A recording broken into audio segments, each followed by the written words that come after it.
నంద్యాల జిల్లా ఆత్మకూరులో మరో వేడుక ముస్తాబైంది. 7వ తేదీ నుంచి మొదలయ్యే జమామీ తబ్లీబీ ఇస్తామా ఆధ్యాత్మిక వేడుకలు ఘనంగా నిర్వహించడానికి అధికారులు అన్ని ఏర్పాట్లు చేశారు. ఈ వేడుకలకు 3 లక్షల మందికి పైగా హాజరవుతారని నిర్వాహకులు అంచనా వేస్తున్నారు. ముస్లిం మైనార్టీ ఆధ్యాత్మిక పండుగకు అధికార యంత్రాంగం సర్వం సిద్ధం చేసింది. ముస్లింలు భారీ సంఖ్యలో పాల్గొని ఈ వేడుకను విజయవంతం చేయాలని నిర్వాహకులు కోరుతున్నారు. ఈ వేడుకలు ఘనంగా నిర్వహించడానికి నంద్యాల జిల్లా కలెక్టర్ రాజ్ కుమార్ ఆధ్వర్యంలో సమీక్షా సమావేశం నిర్వహించారు.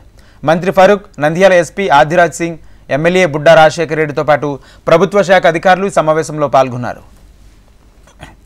ఈ నెల 7, 8, 9 తేదీల్లో జరిగే వేడుకలకు సుమారు 3 లక్షల మంది హాజరవుతారని నిర్వాహకులు అంచనా వేస్తున్నారు. హాజరయ్యే భక్తులకు భోజనం, వసతి, మంచినీరు, విద్యుత్, పార్కింగ్, పారిశుద్ధ్యంపై అధికారులు దృష్టి పెట్టారు. ఈ వేడుకల కోసం ప్రభుత్వం 2 కోట్ల రూపాయలు విడుదల చేసింది. తమిళనాడు, కేరళ, మహారాష్ట్ర, కర్ణాటక రాష్ట్రాలతో పాటు తెలుగు రాష్ట్రాలకు చెందిన పలువురు ముస్లింలు ఈ వేడుకలకు హాజరు కానున్నారు. ఈ వేడుకల ఏర్పాట్లపై మైనార్టీ న్యాయశాఖ మంత్రి ఫరూక్ పర్యవేక్షిస్తున్నారు. టాయిలెట్స్ తర్వాత భోజనశాలను ఏర్పాటు చేసుకోవడానికి పెట్టారు. చాలా పెద్ద ఇస్తామని చెప్తా ఉంది. మరి రాజశేఖర రెడ్డి గారు అన్ని కూడా పర్యవేక్షణ ఇస్తారు. కలెక్టర్ గారు, ఎస్పీ గారు, జిల్లా అధికారులు కూడా రావడం జరిగింది. దీనికి ఫ్రీ ఇవాళ కంప్లీట్ కాదు, ఫ్రీ అంతే అమౌంట్ చెప్తారు. అది కాబట్టి ఈడ జరగాల్సింది మేజర్గా ఏంటంటే చాలా పని ఉంటాయి. ఎస్పీ గారికి పని పడుకుంటుంది. మేమంటే ఫైనాన్షియల్ చేస్తాము. కానీ ఇక్కడ ఉండేవాళ్ళు, లోకల్గా ఉండేవాళ్ళు ఏంటంటే ముస్లిం సోదరులు వారు కమిటీ ఏర్పాటు చేసుకోవాలా. ఏ సైకిల్ బోర్డు లోపల పోవాలా, ఏ వెహికల్ లోపల పోవాలా, వాళ్ళు నిర్వహించుకోవాలి.